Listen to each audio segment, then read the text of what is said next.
Patay ang isang American scientist sa Negros Oriental na may malaking ambag sa pangangalaga ng Verde Island Passage matapos siyang pagbabarilin sa kanyang tirahan sa Negros Oriental. Bumuo na po ng Special Investigation Task Group ang PNP at meron na rin daw person of interest sa krimen. At nakatutok si June Veneracion. Duguan at may tama ng bala sa ulo ang 73 anyos na American national ng datna ng mga pulis sa kanilang bahay sa Sibulan, Negros Oriental. Sa investigasyon, nanonood ng TV ang biktima nang pwersahang pumasok ang tatlong lalaki na nakabonet bandang alas 11 ng gabi noong July 12. Agad binaril ng isa sa mga sospek ang American national. Ang Pinay na live-in partner naman ng biktima, itidali at ginahasa umano. This is still subject for investigation. So there is an allege that the live-in partner was raped. Bago umalis, pinagdakawan pa ang mga biktima.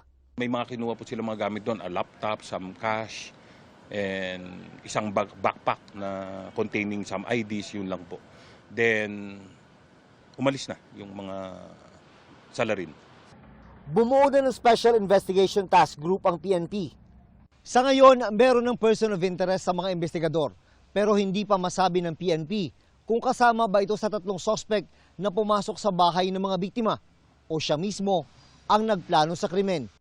Sabi ng PNP, negosyante ang napatay na American national at 1975 pa nagpapabalik-balik sa Pilipinas.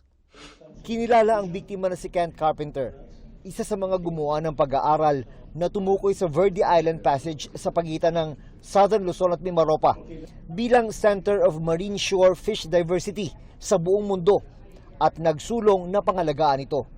Ayon din sa pagpupugay ng maritime law expert na si Attorney J. Batong Bakal, isa siya sa mga nagbigay testimonya sa mapanirang fishing activities ng China sa West Philippine Sea para ipanalo ang Arbitral Award laban sa China.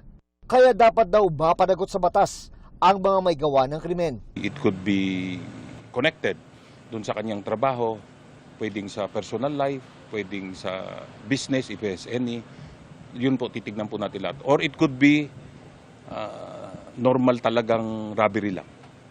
June Veneracion, nakatutok, 24 oras.